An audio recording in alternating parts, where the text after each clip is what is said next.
Champions ట్రోఫీలో భాగంగా రేపు ఇండియా వర్సెస్ పాకిస్తాన్ మధ్య మ్యాచ్ జరగనున్నది. అయితే ఈ మ్యాచ్కి ముందు టీమిండియాపై కీలక వ్యాఖ్యలు చేసిన పాకిస్తాన్ మాజీ ప్లేయర్ అయిన షోయబ్ మాలిక్.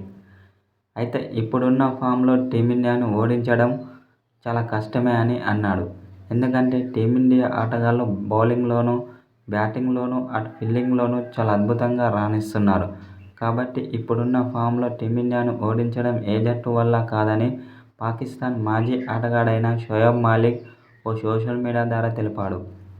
టీమిండియాలో ముఖ్యంగా బౌలింగ్ చాలా అద్భుతంగా ఉందని అన్నాడు. మొహమ్మద్ షమి, అక్షర్ పటేల్, రవీంద్ర జడేజా చాలా అద్భుత ఫామ్లో కనిపిస్తున్నారు.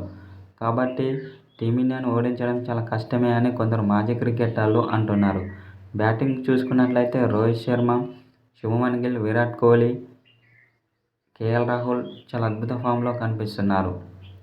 అయితే ఇప్పుడున్న ఫామ్లో టీమిండియాను ఓడించడం ఏ జట్టు వల్ల కాదని పాకిస్తాన్ మాజీ ప్లేయర్ షోయబ్ మాలిక్ పేర్కొన్నాడు.